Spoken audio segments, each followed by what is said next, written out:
আসসালামু আলাইকুম গাইস, আজকে আমরা চলে আসলাম চাঁদপুরে। আমার খুব ভালো লাগছে আইয়া বুঝছেন, আমি সিলেট থেকে আইছি, আমি সিলেটি ফুয়া। এই জায়গা খুব সুন্দর। ইলিশের বাড়ি চাঁদপুরে আপনাদের সবাইকে স্বাগতম। আজকে আমরা বাসা থেকে বের হয়েই মনস্থির করে ফেললাম আজকে ঘুরতে যাব আর ইলিশ দেখতে যাব। তো আজকে আমরা গিয়ে দেখব ইলিশ মাছ পাওয়া যায় কিনা। আসসালামু আলাইকুম গাইস, আজকে আমরা চলে আসলাম চাঁদপুরে, যেখানে আপনার চাঁদপুর ইলিশ ঘাট, যেখানে হচ্ছে ইলিশের আস্তানা। এই ঘাটের পাশেই হচ্ছে নদী। এই নদী থেকে আপনার এই মাছগুলো আপনার এই ঘাটে চলে আসে। তো আপনাদেরকে একটু দেখানোর চেষ্টা করবো আমরা। ইলিশ ঘাটে ঢুকতেই প্রথমেই চোখে পড়ল পদ্মার রূপালী ইলিশ। পদ্মা মেঘনা কিংবা চাঁদপুরের লোকাল ইলিশটা আপনারা এ বাজারে পাবেন। যদিও আমরা ঘোরার উদ্দেশ্য করে এসেছি, তাই আপনারা মাছ কিনলে সকালে চলে আসবেন। তাছাড়াও বরফ, ককশিট কিংবা ইলিশ ভাজা খাওয়ার ব্যবস্থা রয়েছে।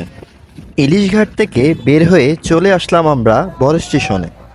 বড় স্টেশনের মনোরম পরিবেশ একেবারে মুগ্ধ করার মতোই।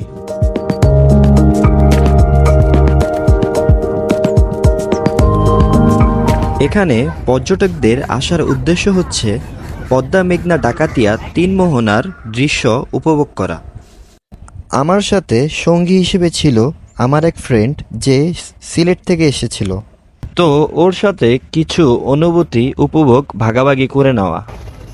তোমার এখানে আইসা কেমন লাগতেছে? আমার খুব ভালো লাগছে আইয়া বুঝছেন, আমি সিলেট থেকে আইছি, আমি সিলেটি ফুয়া। এই জায়গা খুব সুন্দর, নদী নালা, তারপরে নৌকা জাহাজ, এটা খুব ভালো লাগে দেখে বুঝছেন। আপনারাও আইও সিলেট থেকে ফাঁকে যাইবা। আসলে জায়গাটা খুব ভিআইপি জায়গা, বুঝছো? আইও, ওকে। হঠাৎ করেই চোখে পড়ল সুগার ক্রাইন জুস। আপনারা গরমে বেশি বেশি আখের রস খাবেন, যা শরীরের জন্য খুবই কার্যকর। পরিশেষে আমরা খাওয়া দাওয়া করে শেষ বিকেলের মাছ ধরার একটি দৃশ্য উপভোগ করলাম।